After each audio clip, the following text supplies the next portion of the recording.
আসসালামু আলাইকুম সুপ্রিয় দর্শক মণ্ডলী, আজকের ভিডিওতে আপনারা দেখবেন কিভাবে আপনার ফেসবুক অ্যাকাউন্টকে হ্যাকিং থেকে রক্ষা করবেন।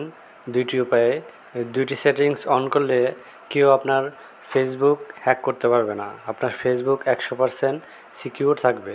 প্রথমেই আপনাকে আপনার ফেসবুক আইডিতে যেতে হবে, তারপর থ্রি ডটে ক্লিক করবেন। নিচে দেখবেন একটা অপশন আছে সেটিং অ্যান্ড প্রাইভেসি থেকে নিচে দেখেন একটা অপশন আছে সেটিংসে ক্লিক করব। তারপর দেখেন পাসওয়ার্ড অ্যান্ড সিকিউরিটি, এখানে ক্লিক করব। ক্লিক করার পরে নিচের দিকে দেখবেন পাসওয়ার্ড অ্যান্ড সিকিউরিটি, এখানে ক্লিক করার পরে দেখবেন একটা অপশন আসবে where you are logged in. আপনার ফেসবুক অ্যাকাউন্টটা কোথায় কোথায় লগ ইন করা আছে সেই লিস্টটা এখানে চলে আসবে। চলে আসলে আপনি সি অলে ক্লিক করবেন। সি অলে ক্লিক করলে আপনি কোথায় কোথায় এবং কখন থেকে লগ ইন করা আছে এগুলো সবই শো করবে। যে কয়টা ডিভাইসে লগ ইন করা আছে, আপনি যদি চাইলে কোনো নির্দিষ্ট ডিভাইস থেকে লগ আউট করতে চান তাহলে থ্রি ডটে ক্লিক করবেন। থ্রি ডট ক্লিক করার পরে দেখবেন একটা অপশন আসবে লগ আউট।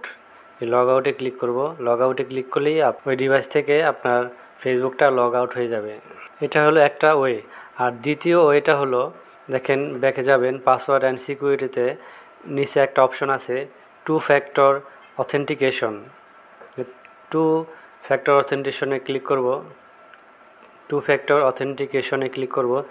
নিচে দেখবেন সিলেক্ট এ সিকিউরিটি মেথড, এখানে অথেন্টিকেশন অ্যাপ অন করা আছে। আর নিচে দেখবেন একটা অপশন আছে টেক্সট মেসেজ SMS, এই টেক্সট মেসেজে বাটনটা অন করে দেব। অন করে কন্টিনিউতে ক্লিক করব।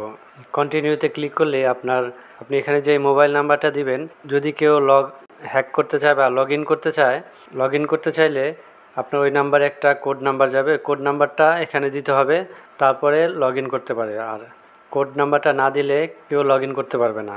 আপনি যতবারই লগ ইন করতে যাবেন একটা কোড নাম্বার দিতে হবে। আপনি এখানে যে নাম্বারটা দিবেন এই নাম্বারে একটা কোড নাম্বার আসবে। তো আমি এই নাম্বারটা দিয়ে দিলাম। তবে দেখেন আমার কোড নাম্বারটা চলে আসছে। এখন কোড নাম্বারটা দিয়ে এই কন্টিনিউতে ক্লিক করব। দেখেন আমার two factor authentication is on, আমার এই সেটিংটা অন হয়ে গেছে। আপনি যদি অফ করতে চান, টার্ন অফ বাটনে ক্লিক করলে আপনার সেটিংসটা অফ হয়ে যাবে। সো ভিউয়ার্স, ভিডিওটি ভালো লাগলে লাইক, কমেন্ট, শেয়ার করুন এবং আমাদের পাশেই থাকুন। ধন্যবাদ।